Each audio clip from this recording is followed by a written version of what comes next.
come to an abrupt end, and new enemies have suddenly emerged out of the mist. This Cold War pit us, the Americans, against those communist Soviets.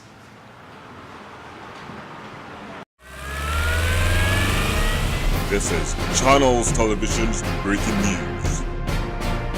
What? The Soviets just launched a satellite into space? It's the Sputnik. It's over us. The Soviets just announced a successful launch of the world's first artificial aircraft. God bless America, folks. They did it. They're closer to kill us all.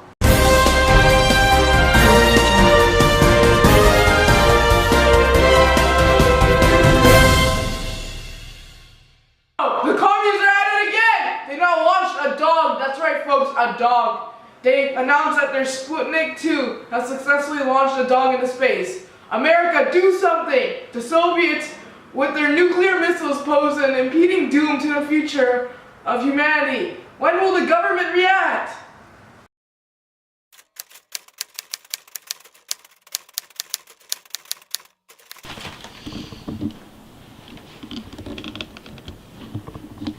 What's happening? This is horrible. How did the Soviets launch 2 satellites? This brings up so many security issues. People in this country will be terrified that our enemy is sailing over us. Mr. President, we have been trying to intercept the Soviets' plans, but we couldn't receive the information. We have to do something. The present National Advisory Committee for Aeronautics isn't enough. We need a new agency solely dedicated to space conflict. Congress has been debating over this, but I think I should proceed and sign the Space Act into law to create this new agency. I appoint Keith Glenman as the director of the agency.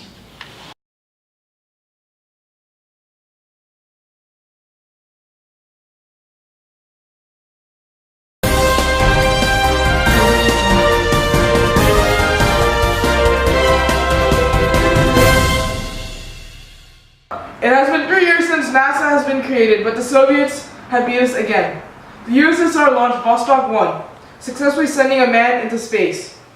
Yesterday, Yuri Gagarin, a Soviet general, became the first man in space. The communists are winning and they threaten our own existence. Great adventure of all time, and no nation, respecting the leader of other nations, can expect to stay behind in the race for space. But why? Some say the moon? We choose this as our goal? They may well ask, why climb the highest mountain? Why 35 years ago fly the Atlantic? We choose to go to the moon. We choose to go to the moon in this decade and do the other things. Not because they're easy, but because they're hard. Because that goal was to organize and measure the best of our energies and skills.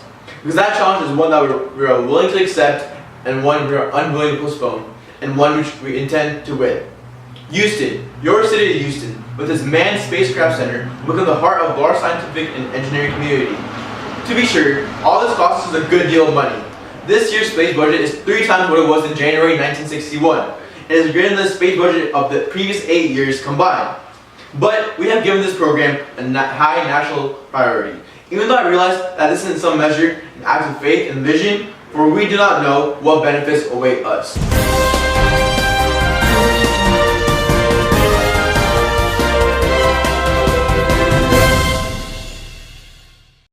Disaster, that's it! Failure after failure! The Gemini 8 last year did not lift off and became a near disaster, almost threatening the astronauts' lives. But this year, the Apollo 1 space shuttle caught fire and exploded before takeoff, killing all of the astronauts on board. Finally, NASA has successfully sent the Apollo 8 to orbit the moon, becoming the first to do so. This is it, America. We are close in defeating those dangerous communists.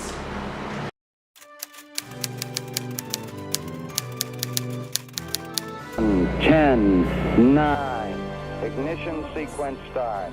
6, 5, 4, 3, 2, 1, 0. All engine running. We have a liftoff. Liftoff on Apollo 11. Channel. 4 forward, drift into the right a little.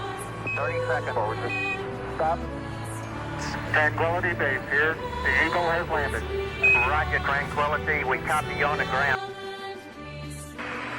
That's one small step for man. One giant leap for mankind.